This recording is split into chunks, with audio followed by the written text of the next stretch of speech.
A pessoa pode estar em casa, né, plantando, fazendo o seu plantio, e pode ter sido denunciado pelos vizinhos. Pode ter sofrido uma denúncia anônima que tenha levado a polícia a fazer uma abordagem na casa daquela pessoa. O que é que muda, né, com o julgamento da descriminalização? Com a descriminalização do porte, quando o indivíduo é apreendido com 40 gramas ou até 6 plantas fêmeas, vai ter uma presunção relativa de que aquela quantidade, né, aquelas plantas serão para a finalidade pessoal, né, para uso pessoal. Então, no processo, caso queira se comprovar que aquele delito não se trata de um caso de porte, mas sim de um delito de tráfico de drogas, o policial, o Ministério Público ou o juiz devem apresentar, né, no processo as provas que aquela pessoa de fato cometeu aquele ilícito, né, que a destinação daquele cultivo seria para o tráfico. Só que, na realidade do processo penal, né, o que acontece é justamente a inversão do ônus da prova, que nós chamamos, né? Porque quem tem a responsabilidade de comprovar, né, que aquela pessoa traficava ou não no processo, seria justamente o Ministério Público ou os policiais através da investigação. Só que o que ocorre é o contrário.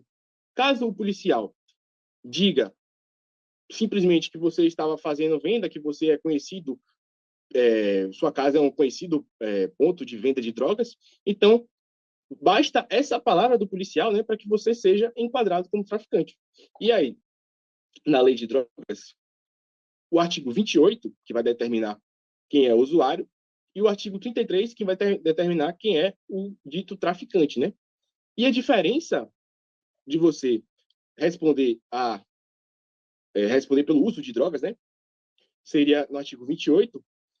A diferença para o artigo 33 é justamente a destinação daquelas drogas, porque os verbos são basicamente os mesmos. Você portar, você trazer consigo, transportar, manter em sua posse quantidade de cannabis ativo. Então, o que vai determinar a diferença entre o usuário e o traficante é justamente a finalidade. E dentro das penas, né, o artigo 28 não tem pena de prisão, não tem pena de multa, justamente porque não se trata de um crime. Então, a pessoa vai responder a uma infração administrativa, vai ter que comparecer a uma audiência, se apresentar às autoridades, mas ela não vai responder por um crime. Já o artigo 33, que é o crime de tráfico, você pode ser preso de 5 a 15 anos. Então, a diferença nas penas, né, deveria determinar que existisse um valor probatório suficiente para você poder determinar quem é o usuário e quem é o traficante, o que não estava ocorrendo na prática, né?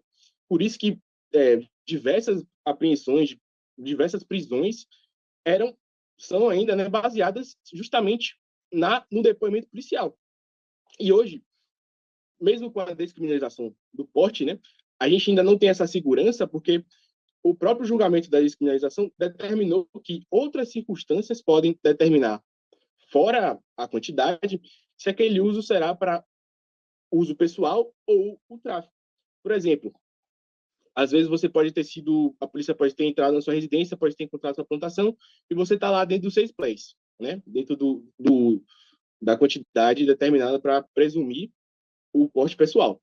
Mas, se o policial encontrar alguma balança de precisão, se encontrar algum saco que determine algum fracionamento de droga, pode ser que, mesmo com a descriminalização, apenas com o depoimento do policial, o que acontece na maioria das vezes, você seja, né, indiciado pelo crime de tráfico de drogas e seja até condenado.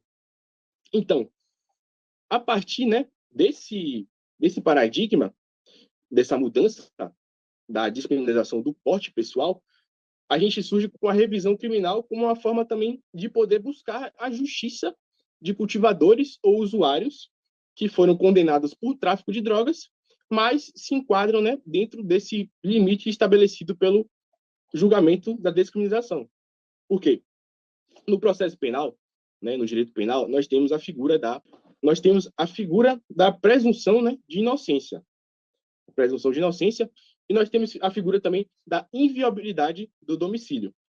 E aí, na revisão criminal, a gente vai justamente reabrir esse processo para ver se esse processo... Reabrir não, reanalisar, porque se trata de um processo novo, para saber se esse réu pode ser absolvido pode ser determinada, né, alguma nulidade. Por exemplo, nesse caso que eu falei, a polícia ingressa, né, na residência da pessoa, encontra um plantio de 5 plantas. E aí, se a polícia entrar na residência dessa pessoa sem um mandado judicial, sem que o juiz tenha autorizado essa entrada, no caso do porte, essa entrada vai ser nula, porque como não é um crime, né, você plantar para uso próprio, então não tem flagrante. Porque muitas vezes o que ocorre também é que a polícia recebe a denúncia anônima ou encontra o usuário na rua e vai na casa dele sem o mandado. Então, se tratar de um cultivo pessoal, esse ingresso em domicílio é um ingresso nulo. Por quê? Porque não tem a figura do flagrante, né? Que você, ao chegar na casa, você presenciar um flagrante, significa que você está presenciando um crime. E aquela presença do flagrante, que no caso do tráfico de drogas é um crime permanente, né? Então, enquanto você estiver portando drogas para a finalidade de comércio, a polícia pode entrar na sua casa, encontrar essas drogas e esse flagrante vai ser validado pela autoridade, né? O juiz vai olhar esse flagrante e vai dizer, olha, são cumpridos os requisitos porque foi encontrada a materialidade, né? A quantidade de droga que seria destinada para o tráfico. Só que, no caso do usuário, caso esse policial, né, não tenha um mandado judicial e flagra esse cultivo, ou então essa quantidade, né, de 40 gramas, não será validado esse flagrante, será uma entrada nula, né? Haverá uma nulidade no processo, porque não terá como validar esse ingresso em domicílio sem autorização.